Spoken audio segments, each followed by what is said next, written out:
also read on the other side too. I wasn't sure when I began this project of mine, and I'm not even sure why I did it. I really don't know. I think it goes back to 9/11. I think that was the watershed moment for me, as for many other people. Just briefly, let you know what happened to me at that point. I was on a Greek island, the island of Tilos, small island with 350 people, about an hour and a half by ferry north of the island of Rhodes. I was there on a Canada Council grant to complete a book of poetry. And I was pretty happy at what I was doing. Yes, at that point, I guess you could say that I was on the left, but I was a knee-jerk leftist. I hadn't really thought leftist theory through completely. I was at Berkeley in the 60s, late 60s, or whatever it was, at the same time that David Horowitz was there. He was a little bit ahead of me. I don't think I ever met him, though I might have seen him on campus. I was there during the free speech movement, which shut down the university and was the precursor to what happened in 1968 in Paris. And Berkeley, as we know, is the hotbed of everything that counts as anti-Israeli, pro-Palestinian, anti-liberal, in the classical sense of the term, anti-conservative, pro-progressivist, pro-Obama, all that kind of thing. I mean, Berkeley is the armpit of the world. And I know because I was there for 2 years.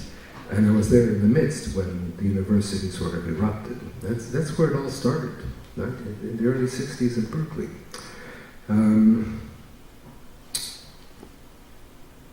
But I was influenced by what was happening then, so I would vote NDP, or sometimes Liberal. I would never, ever have dreamed that I could ever vote for the Conservative Party, or for someone like Stephen Harper. I mean, no, I would have voted for Jack Layton, who comes from the same place where I live. I live in Hudson. He came from the same place. He's a Hudson boy, too.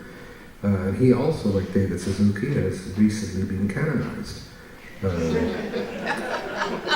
I expect one day that I'll be walking on the road to Rigaud or to Saint-Lazare or, to I don't know, Embrun or whatever, with a friend of mine, and there will suddenly emerge at my side a simulacrum of a kind who will then query me and about the future of Canadian politics and world politics and so on, and I will be maybe a little skeptical, and then I will realize that it is the return of Jack.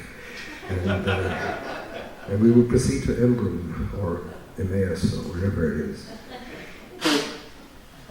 So when I was there on Tilos, I came down from my pension one day, and all I was concerned about was poetry and writing this book. And, I didn't read politics or history. I mean, I'd read my Marcuse and my Marx and my Lenin. Hey, all students have done that. But I thought, well, maybe they have a point. All my friends were left. All my poet friends were left. All my intellectual friends were left-wing. And they still are, except they're not my friends anymore.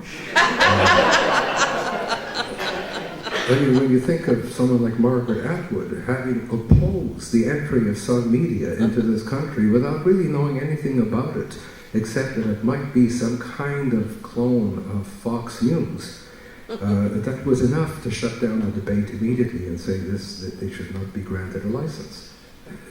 I guess it's unbelievable. I can't believe it. These are supposed to be the intelligent people, the leaders, the intellectual leaders of our time. They too have been corrupted, most of them. Anyway, I came down to the mountain where I was staying, and I went into the one tavern, a little village, and there was a little TV set of 16 inches or 12 inches on top of the bar, and I was ordering my coffee, and I saw these planes flying into a tower, and the tower crashing, and the flames, and people throwing themselves off, I looked up and I thought that this was just a green B Hollywood CIA thriller. Until it looped and repeated. And I asked the tavern keeper what had gone on. And he explained to me, what had happened.